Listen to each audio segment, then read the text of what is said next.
tumeandaa kampuni tunaita itakuwa ni Credit Guarantee Corporation, kwa maana ya kampuni itakayokuwa ina support shughuli mbalimbali katika kurasimisha biashara, kuwezesha watu kuandikia maandiko yanaweza kupata mikopo benki, lakini kufuatilia mchakato wa mtu kukopesheka, ile credit worthiness, na kuwezesha pia watu wapate dhamana, hasa wale ambao kwa bahati mbaya hawana mali aidha zinazohamishika au zisizohamishika. Na pia tuna mchakato wa kuboresha hata sheria.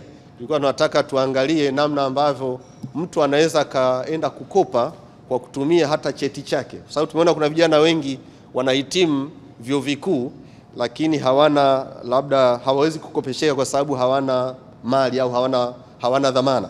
Kwa hiyo kupitia hiyo Credit Guarantee Corporation tutakuwa na idara mbalimbali zitakazowezesha watu wapate labda aidha dhamana. Mtu kama hana collateral anaweza kaenda akajisajili benki yake, kupitia benki yake akajisajili wakampa labda dhamana. Lakini kama atakuwa hana andiko la mradi, anaweza kafika patakuwepo idara inayodili na masuala ya uandishi wa zile tunaita ni bankable business proposal au project proposal. Na hii kupitia pia chuo chetu cha Benki Kuu tutaendelea kutoa elimu. Tunataka kupitia fursa hiyo tuwawezeshe Watanzania wengi zaidi waweze kuwa na uwezo wa kuandika aidha maandiko, sababu tumeona ni changamoto mojawapo. Mtu anaweza kawa ana wazo la mradi lakini anashindwa kulithibitisha kama wazo hilo ni halisia na linaweza likatekeleza mradi kifaida.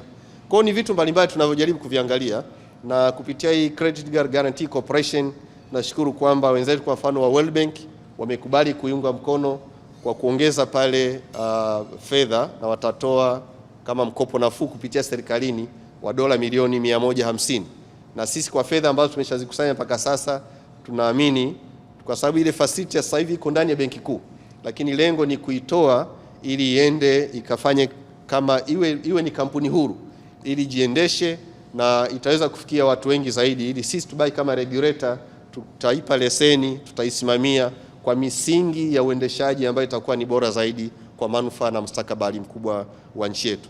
Kwa hiyo kwa ujumla kwamba mkutano huu unaendelea kuweka msingi wa kutathmini na kutafakari maendeleo yaliyopatikana kwenye uchumi, kuwezesha wananchi hasa wa makundi ya akina mama waweze kunufaika na fursa zilizopo nchini, waweze kuwa na uwezo wa kusimamia biashara zao, kuendesha shughuli zao, na kwenye sekta ya fedha fursa hizo zinaendelea kuwekwa wazi ili watu watakao kuwa tayari waweze kuzitumia na kuwa na mchango chanya katika ukuaji wa taifa wa uchumi wa taifa letu.